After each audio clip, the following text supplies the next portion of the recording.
Oh. Yeah. So how do you think today went then? Well, as you know, it's like I think I went through all different emotions. It's I think I got not blindsided, but the heat.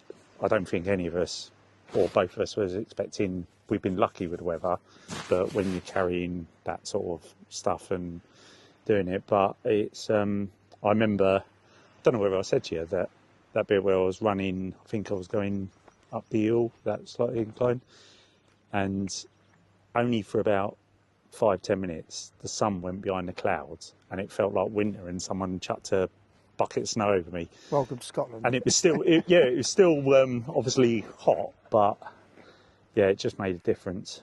But I can't believe what an epic fail, carrying that weight and carrying them trekking poles, and I could have used them to go. And so tomorrow I need, I need that thing. But yeah, I suppose after planning this for 18 months, now you're actually doing it, and you've got to forget that everything's planned, everything's set up, you know where you're staying ish, you know where you're going to finish every day, and it's just about putting one foot in front of the other now, isn't it? Yeah, I think you said it on when we had that journey up from Inverness, and I think, not that I didn't believe you, but obviously you've experienced that sort of thing doing other bits, but I wasn't expecting the amount of people to, you know, how generous, and not only forgetting about talking about PTSD, but just getting behind the challenge. And like we've both seen, you know, here where just by letting us camp was big enough, but then giving us stuff on the house, you know, meeting all them people, and even the people that I met, you know, just said hello to, well, they was wanting a picture taken, they was trying to do a selfie, and just by me saying, oh, do you want me to take that picture?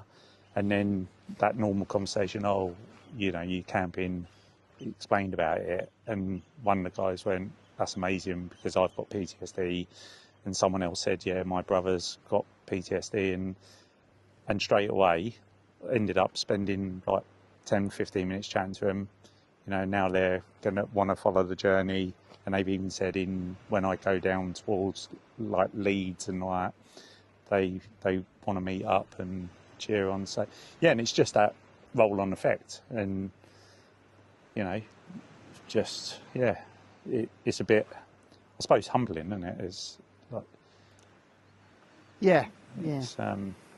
but and then you've been part of them stories, and you know, meeting people and stuff. So yeah, my friend who walked the coast of the UK. I mean, I watched his videos like you're doing now every evening, and he was like bowled over by how charitable people were, not just for the charity he was raising money for, but just to make sure he had food, he had, you know, drinks, people washed his clothes, people dried his tent. I want to get that. I know. So what's the name of his book, the first one? So that one's Finding Hildesay. And so I know you said before, but my memory shot. So it was 7 years? What, 6 years? Or 6 years? 6 years. And he just started walking? Walking from just outside Swansea, started walking around the coast clockwise, and 6 years later he finished. What is it he said?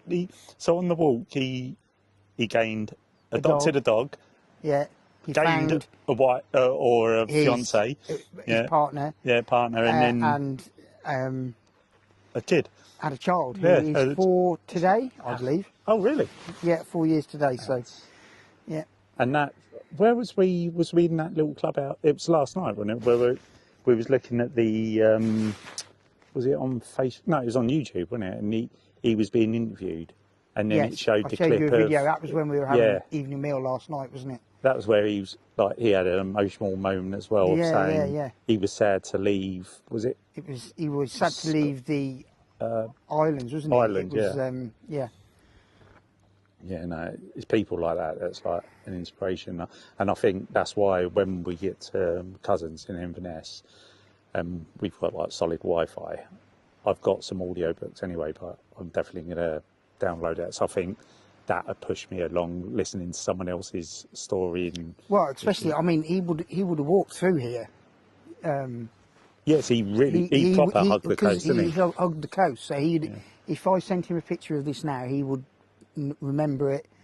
And he cycled this bit as well this year. He's just cycled this bit of the Scottish coast as well. Yeah, he's still on the cycle, isn't well, he? Or is it not? He's paused at the moment. Right, okay. And yeah, but he will restart it. But yeah, no, it's...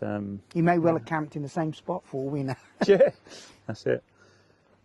But yeah, lessons learned today is, like you said, you know, not beating myself up too much, allowing myself to recognise when, you know, when I'm moving forward, I'm still getting there, and yeah, just trying to get out my own, which is easy said that, but get out my own headspace. And I'm glad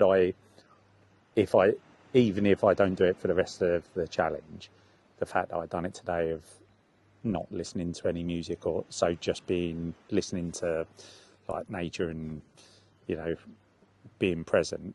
And I think maybe that's what maybe gets me own, because I only had my thoughts to listen to. Yeah. But there's a double-edged sword, because if I didn't do that, then I wouldn't have like filmed the bit earlier, which I never would have done. I had to force myself to go and actually it's a film, but that's the point of it. So yeah, it's as well. I mean, when you started, you had 31 days of walking ahead of you. After tomorrow, you've only got 29. You're in the 20s. Yeah, isn't there? What I was when that person was asking about the route, and obviously you'd think I'd memorise it all, but where I've got them cards, and I was like, tomorrow's 28. Then it was, but there's a 31 or a 32. That's the only one that's like, and I can't remember. I think is that before Inverness or after Inverness? But it sort of like shocked me. I was like, oh, I forgot that was in there. I took a picture of your... Yeah, so very early on when you sent a route thing, and it was every day. Whether I can find it, here we go. But yeah, surprised me. So tomorrow you're doing 2 miles less. Yeah. You've got a 32 on the day we go to Inverness. Oh, is that the 32? And that is... Yeah, but what's going to drive me forward there is that, even if, like we said with my cousin, that if we choose to go there and like get a shower and stuff like that, and then camp somewhere else, or like she said about camping in a garden, so at least you've got... Yeah, and after you've done that, the 32 one, you've only got one longer day in the whole route. That's the last but one day. And by then, they go in the 30s, the last, so I had to fit it into... day 29 is 31 miles, day 30 is 33, and the last day is 31. But the last day, you know you're going to be finishing. And the day before, you're going to have the momentum. I wonder if the last day is going to be just as hard as the first day, because you know that you're coming to the end and finishing.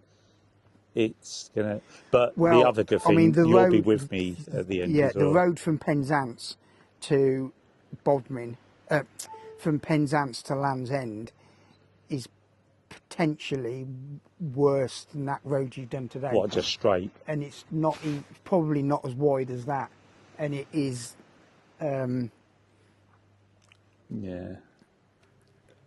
But I must admit, because when you get to Penzance, you really get off the major roads, and you're right back into roads like you started. Saying that, even with here, you know, when coming through Wick today and stuff like, there was the pavement, but because like where it had been tarmacked and there was bumps, I went into the road, and that's the other thing that, you know, cars have not only obviously slowed down to give me time, but when I stopped I had a queue behind me of about 4 cars, and I stopped to wave them through, and then they was like, no, we want it, like, they knew that I was coming up to a wide bit, so that's like give you that respect of going, you're doing the running, and you know, we'll go through. But yeah, so anyway, I think we're finish it there for today, and we'll have a bit of a chill out and ready for heads down. But yeah, hopefully it's going to be a bit of a longer video today, so hopefully it speaks to people. And all I will say is, you know, earlier, I'm not saying it definitely won't be the last time, but today it surprised me, because the open and honest part, every part of me was saying, you know, don't record it, just don't let people see that. But that's not the point of it. So yeah, I've had a lot of firsts today and a lot of new stuff, met amazing people. But thanks for watching the videos. Both me and Dylan, especially Dylan, has updated me that literally each time more people are subscribing, that shows that, you know, the interest is there and watching stuff and donating. So big thank you to everyone for that. And like I've said before, please do drop a comment or message so me or Dylan can pick it up, and then definitely respond back to, do our best to respond back to everyone. But yeah, thanks for watching. Hope you enjoyed it, and hope you look forward to the next lot in tomorrow's journey. But yeah, cheers and good night.